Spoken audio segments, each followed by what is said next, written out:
public duties beyond the scrutiny as 606 does. It's a worthy goal to take on what we've recommended in our petition. We've asked for a process that's open and engaged. Academic success is significantly associated with public engagement and parent engagement. What we've proposed will further academic success by further engaging trust and involvement of the parents. I particularly just want to mention and compliment Superintendent Funk. On September 8th, you guys had a meeting about our education standards, and we're very frustrated with the progress in bringing our standards up to where you'd like to see them. And there was a wonderful moment, just a wonderful moment, where Superintendent Funk said, well, we've all talked about what the district is doing, we've all talked about what the students are doing, but we need to talk about families. How can we further engage the families and their trust and engagement with our system? And I just want to say that that was one of the most epiphany moments I think I've seen in this board for a long time, and I'd like you to consider what we're petitioning for as being supportive of an opportunity, not a problem, an opportunity to work together. So, thank you very much. Thank you, Mike. I can just leave these with you. Thank you so much, Mike. Thank you, Madam Chair.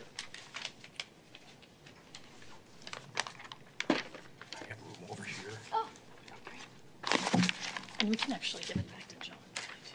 Or do you want to just put it down here? There we go. Thank you. So I can save them.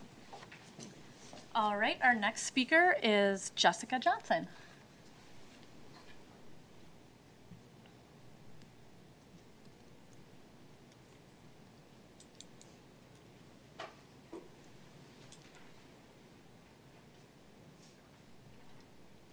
I'm going to practice my auctioneer talk.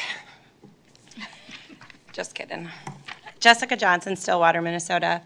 I'm concerned with the following sections of policy 606, which are mostly just standing policies not being amended.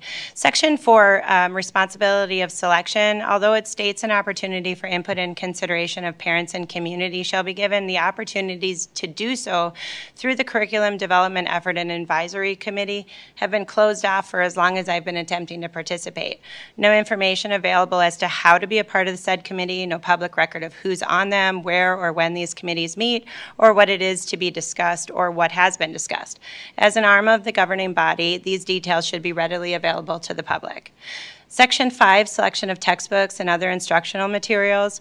My concern lies in that the professional staff is tasked with selection of these materials with no outside review unless they themselves deem it controversial as stated in subsection B, at which time they consult with their school principal. You can't ask them to be their own watchdogs. Why is that? Because despite the board and admin stating CRT doesn't exist in the district, substantial evidence exists that says otherwise.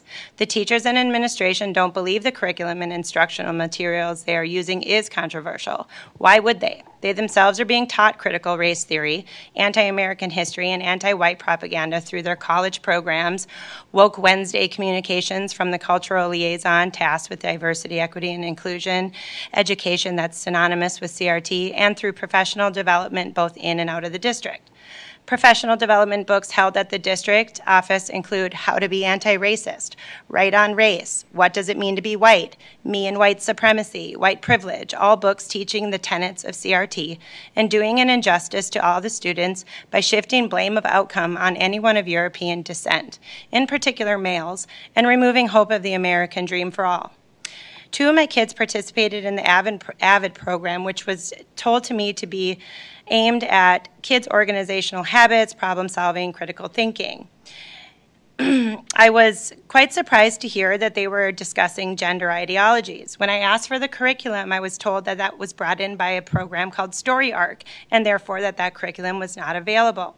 In honor of Black History Month, this teacher addressed the class by stating her name, pronouns, and I grew up privileged because I'm white. It's not surprising when doing further research that the content and the educator resources for AVID, 20 things that I can do to be a more equitable educator, include things such as I will reject the myth of colorblindness, or I must not rely on people from historically underprivileged groups to teach me how to improve myself. That in of itself is a practice of privilege. After this proclamation of the leader of the class, one student felt empowered to make statements towards classmates such as, "That shows your whiteness, and you are a privileged white male." Both myself and the community members that have shared their concerns with me want the curriculum made available to the public, including access to search the school libraries. Thank you. Thank you. Our next speaker is Ava Michaels.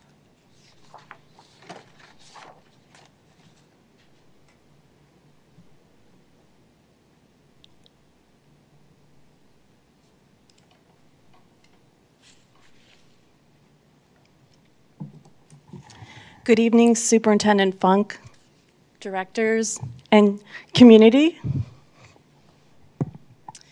The fact that there are people in the room tonight, that a group of us took time to write you something thoughtful about the policies pending here tonight, and that a few hundred of us are asking you consideration by petition, these are not problems. These are signs of hope. An empty meeting room on most nights is not a sign of a healthy community engagement. It is a sign that people believe that coming here is a waste of time. Why would we feel this way? Agendas are not posted ahead of time, so we don't know if an item of interest is scheduled. Oh, some of you send them to your campaign Facebook pages or email lists to your friends, but not to me, not to my neighbors. Why don't you want our whole community represented here? When we only hear from inside our own bubble, we quit growing, we quit learning. If we want to speak here, instructions online may or may be incorrect. They were not correct for this meeting. School board friends were told about signing up last week, but the public was not. Fortunately, your friends told my friends, so I am here. Then, no conversation, no two-way communication at all. You offer me 180 seconds of monologue. This is like throwing a note into a bottle into the sea. Maybe I'm heard, maybe I'll hear back. I don't know. This is something, but this is not real engagement. Friends don't treat friends like this. You have no place official to send comments on past or upcoming concerns. Even here, we could hand in cards with questions and you could answer them if you care to. For these policies tonight, you clearly want to keep me from seeing anything dealing the preview, selection, and purchasing of things you will use to teach my children, our children. Why? Are we so scary? In the United States, our public schools are part of our government. Our public schools are accountable to everyone. Everyone who lives in this district. You do your work on our behalf. It must not be secret.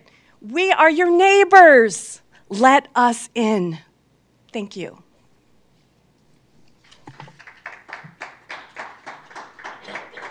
Our last speaker this evening is Diane Polasek.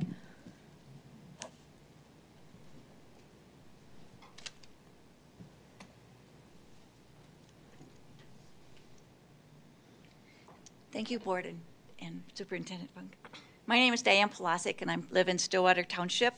And I'm here today because I've thanked teachers a lot during my lifetime, but this is the week I wanted to come and thank Paris publicly because this is their week. So I need to thank them historically for all the help they gave my kids through school and currently for the help they give my grandchildren now. They're the helpers in the middle, and I just want to let them know they're appreciated.